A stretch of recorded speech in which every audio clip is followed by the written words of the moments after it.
Welcome to Newsday on the BBC. I'm Sharonjit Lail in Singapore. The headlines.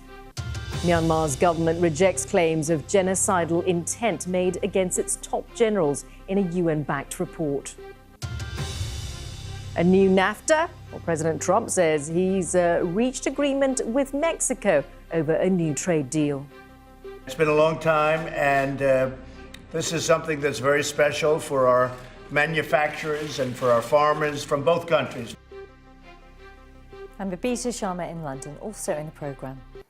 North Korea accuses the US of double dealing. We'll have an expert update on the progress of Donald Trump's denuclearisation efforts. And White House flags return to half-mast for John McCain, but was it President Trump's final rebuke? Live from our studios in Singapore and London. This is BBC World News. It's Newsday.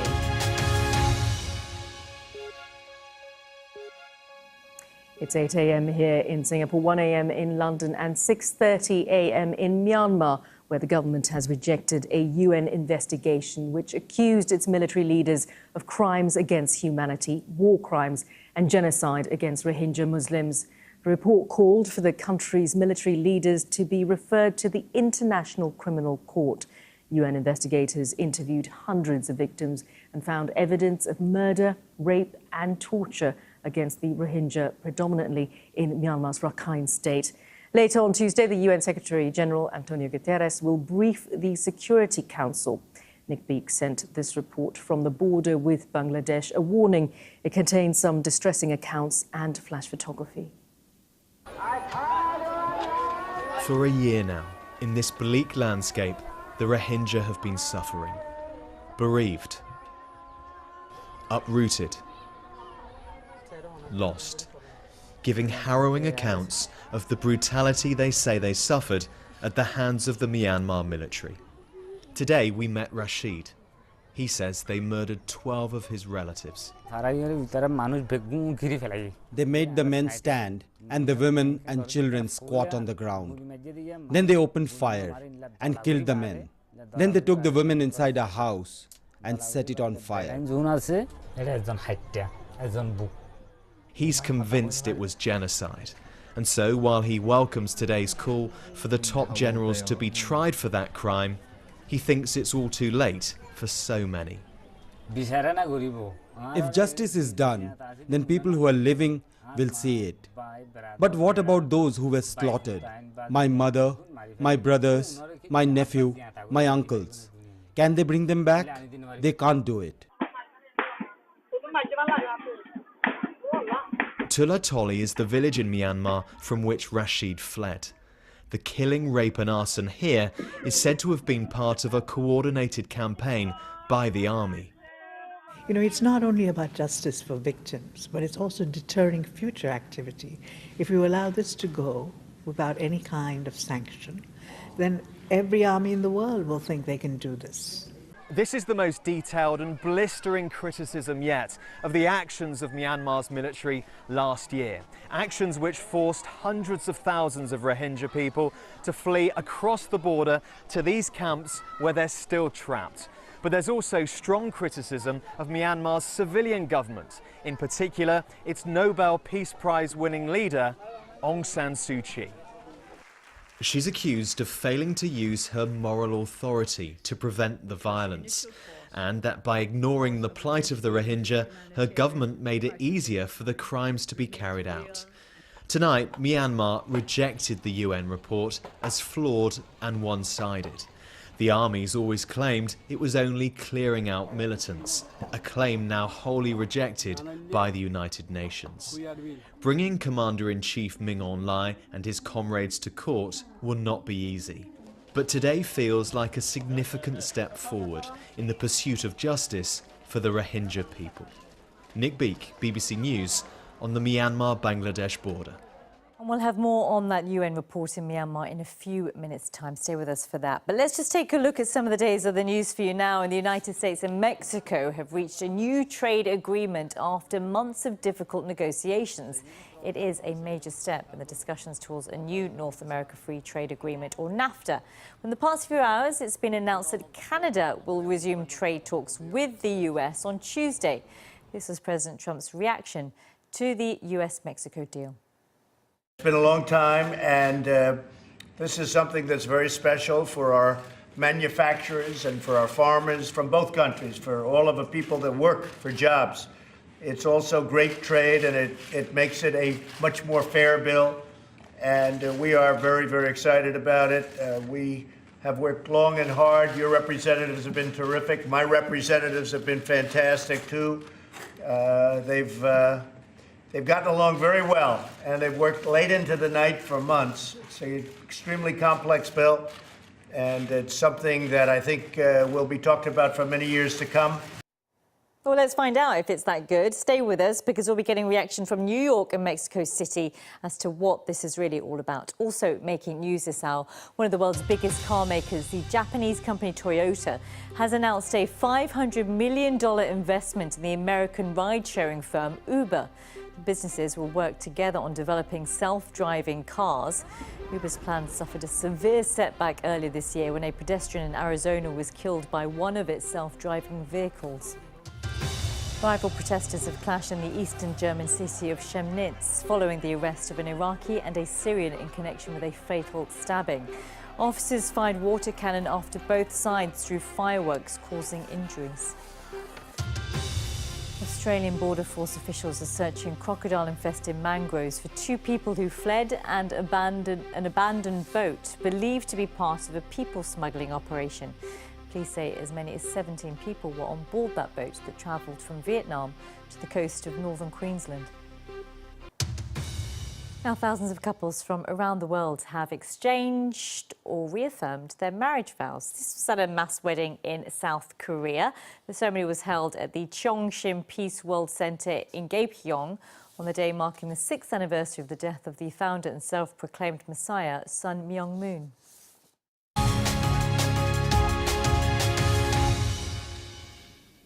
Let's return to the news of that possible new trade deal between the US and Mexico. It comes after a year of negotiations. And in a minute, the view from Mexico. But first, the BBC's Neda Tawfik is in New York and has been giving us an American perspective.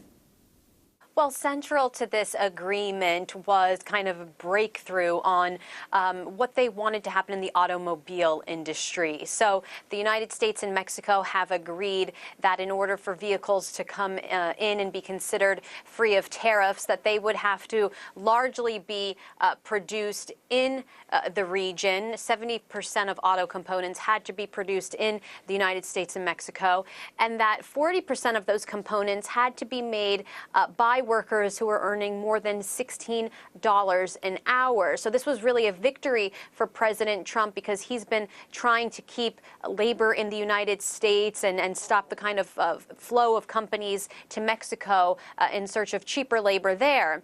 And the United States also compromised to getting rid of a key demand, which was to have the deal renegotiated every 5 years. That was something that Mexico and Canada did not want. They didn't think it would lead to a proper kind of future for businesses to plan their investments, et cetera. And so that was the agreement that the United States and Mexico reached. Now, as you rightly point out, Canada is still just getting into talks this week on their part of the deal. And so it certainly is premature when you think of NAFTA as we know it. But the United States and Mexico have also said that they are willing to go it alone if Canada is not involved. But that said, any deal would have to be approved by the U.S. Congress. And many leaders there have said this has to be a trilateral agreement. And BBC Mundo journalist Ana Gabriela Rojas is in Mexico for the reaction there. Here in Mexico, the message is actually very clear. It's been seen as a big success for the Mexican government and all the official sectors. Actually, Mexico is pleased to have reached an agreement with the U.S. because it's its main principal commercial partner. So officially, what they say is that they wish Canada comes back into the agreement.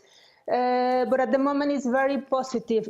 As you may remember, since 1994, when NAFTA came to existence, Mexico's economy has been shaped by the treaty. So Mexico has become one of the main producers of automobiles, and most of them are exported to the US. Also, Mexico depends in the US in many agricultural products.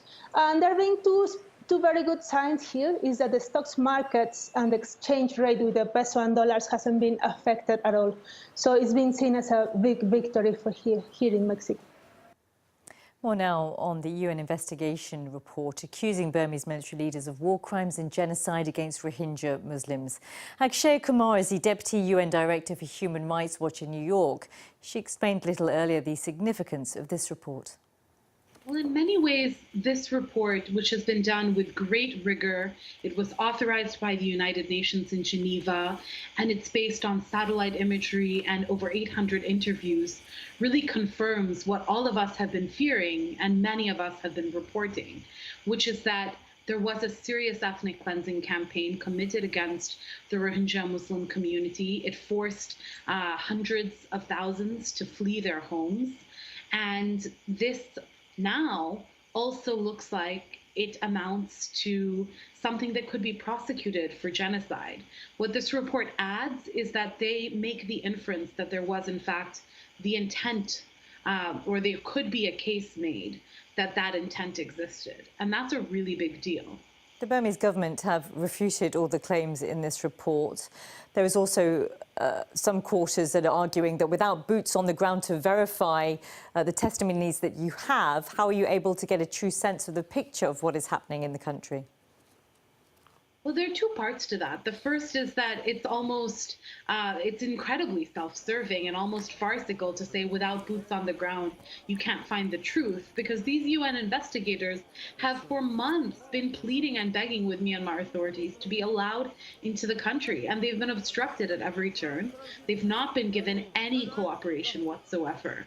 But notwithstanding that, they've been able to go to refugee camps, they've taken testimonies, they spoke to doctors, as I mentioned before.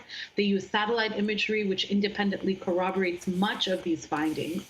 And what they find falls in line with what other human rights groups like Amnesty International, my organization Human Rights Watch, Fortify Rights, and many others have found. And more importantly, it reflects the truth of what the Rohingya people have been saying for months and months. That's the UN's Akshaya Kumar. They're speaking earlier to Babita. Well, you've been watching Newsday on the BBC. Still to come on the programme. There have been some setbacks for Donald Trump's plan to denuclearise North Korea. We'll take a look at the big picture. Also on the programme, after public outcry, White House flags return to half-mast for Senator John McCain.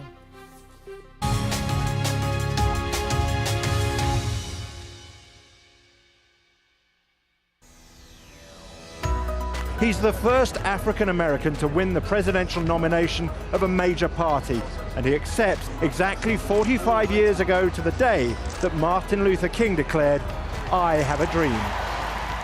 As darkness falls tonight, an unfamiliar light will appear in the southeastern sky.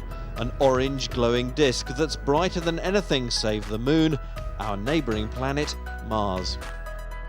There is no doubt that this election is an important milestone in the birth of East Timor as the world's newest nation. It'll take months and billions of dollars to repair what Katrina achieved in just hours. 3 weeks is the longest the great clock has been off duty in 117 years. So it was with great satisfaction that clockmaker John Vernon swung the pendulum to set the clock going again.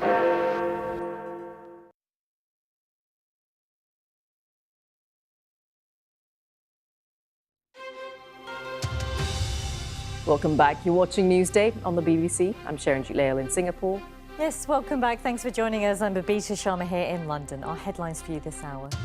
The Myanmar government has rejected a United Nations report that accuses its military leaders of genocidal intent towards Rohingya Muslims.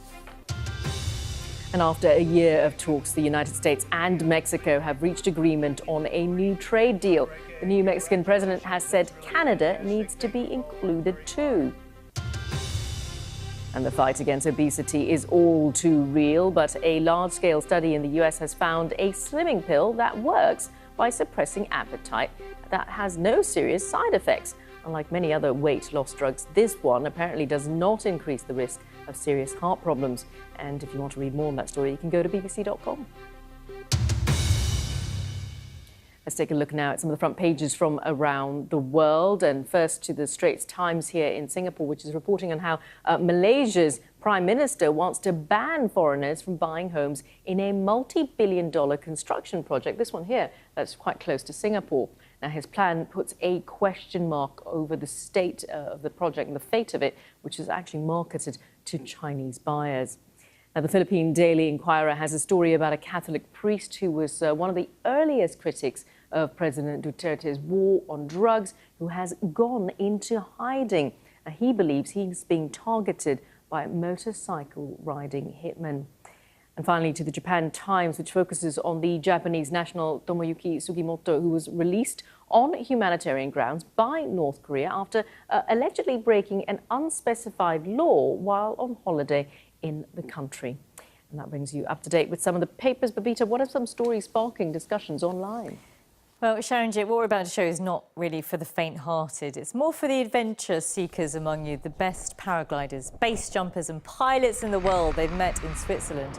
They've competed at the Acro World Tour Finals on Lake Geneva, to the amazement of thousands of people who gathered there to watch. Just 2 days after the death of Senator John McCain, President Trump has been embroiled in a row for not continuing to fly the US flag at half-mast at the White House. It was lowered at the weekend, but raised again on Monday, far earlier than would normally be the case. Well, in the late hours of Monday evening, the flag has been lowered again, apparently due to public pressure. From Washington, Nick Bryant reports. Washington without John McCain is a lesser place. He was a human landmark, an American hero whose broken body personified the land of the brave. Flags at the US Capitol remained at half-mast in honor of his service and sacrifice. But at the White House, where the flag was lowered at the weekend, there was no such act of ongoing remembrance earlier on today. In a tweet over the weekend, Donald Trump paid his deepest sympathies and respect to the McCain family, but had no kind words for the man himself. Thank you very much. Mr. President, do you have any thoughts on John McCain? Do you have any thoughts at all about John McCain? That presidential silence continued today. Do you believe John McCain was a hero, sir? Let's go. But with the American Legion strongly urging the commander-in-chief to honor this war hero and former prisoner of war, there was finally a presidential change of view, if not heart.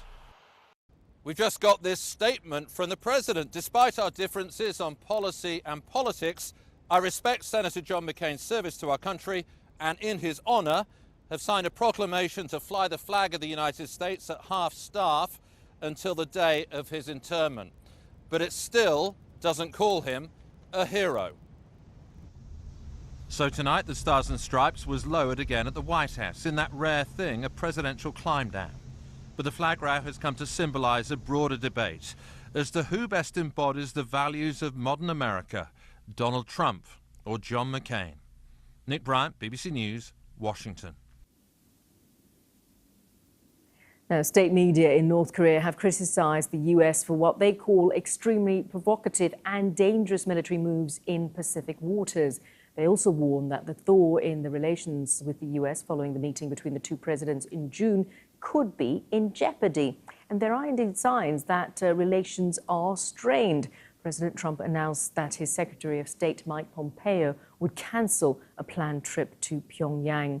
Well, for more on where the US and North Korea might go next, I've been speaking to Andre Abrahamian from the Griffith Asia Institute's Pacific Forum CSIS think tank, who's just been to North Korea. They're at a difficult moment right now. I think both sides are struggling to articulate what they want in the long term and what steps need to come in the short term in order to keep momentum from the Singapore summit. In the long term, the US wants denuclearization, but they're struggling to say what kind of denuclearization, what that means exactly. And for the North Koreans' part, they say they want an end to the nuclear umbrella that the US provides for South Korea, but are not quite willing to say if that means an end to US troops in South Korea or if it means some kind of guarantee or regional mechanism. And then in the short term, there seems to be very little agreement on what sanctions relief is worth, what action on the North Korean half. Indeed, that's a long list of things to consider there. And of course, it doesn't help at all that you've got this rhetoric again from the North Koreans saying the relationship is in jeopardy, and of course, exemplified by the fact that Mike Pompeo's visit last week was cancelled. What does that signify? It probably suggests that there's been very little progress in the last couple of weeks. I think it seems as if the North Koreans were really upset that Pompeo showed up last month in July, without really any of the things they thought Trump had promised in terms of a peace regime that would be led into by a declaration of peace. That's the sequence the North Koreans see: declaration of peace, and then a peace regime, the details of which will be negotiated later. But they appear to be making concessions. I mean, they've released this Japanese tourist just over the weekend. There have been significant developments in terms of the repatriation of US remains from the Korean War. Families from both the North and South had a chance to meet just about a week ago. So tell us a little bit about the progress North Korea's sort of making, the concessions they're making. Is it quite enough? Because it's not denuclearization, is it? Yeah, well, so far they've done things that are all basically reversible or not really in that core basket of security issues that they really worry about and the US is concerned about.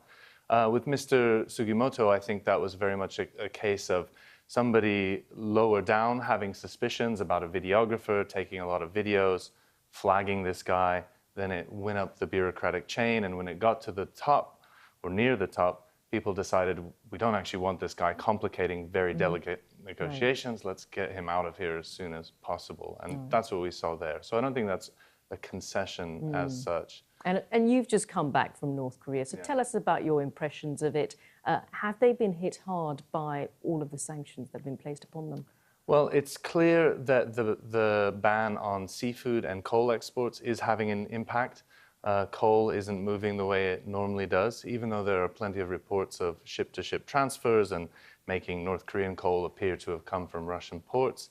You know, that is difficult and it takes time and effort. Seafood also doesn't seem to be being exported in the way it normally is, and those are two really big exports for North Korea. However, you still see a lot of commerce taking place, people running around conducting trade, small businesses being run as normal or close to normal, and quite a bit of activity. So the sanctions are having an impact, but they're not choking things off in the way that some would certainly wish. Andrei Abrahamian there, speaking to Sharon a little earlier.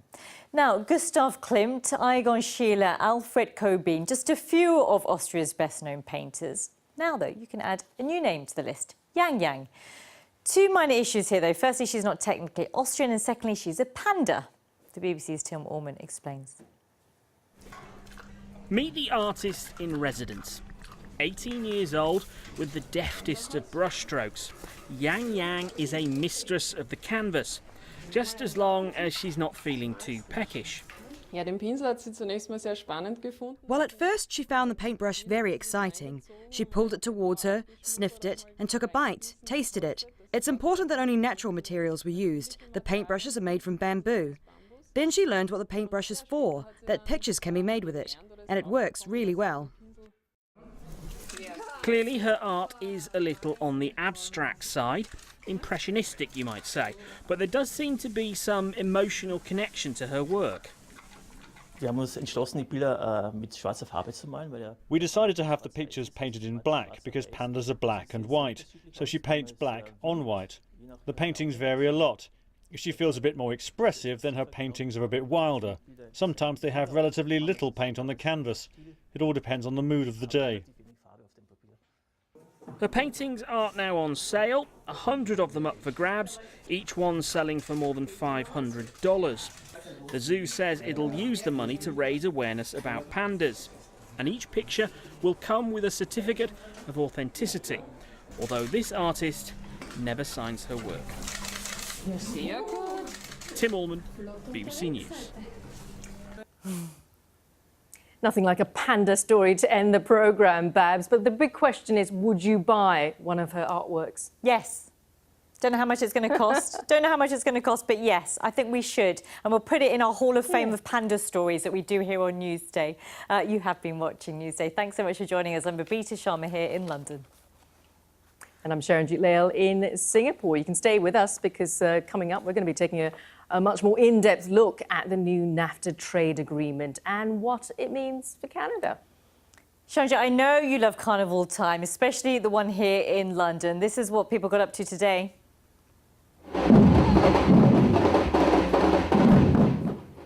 People that's, of course, that were lucky enough to be there. More than 1 million, in fact, attended Europe's biggest street party, the Notting Hill Carnival. The area was completely transformed into a sea of colour and sound as thousands danced in the streets, celebrating wonderful, multicultural London. Stay with us. We will see you again soon. Bye-bye.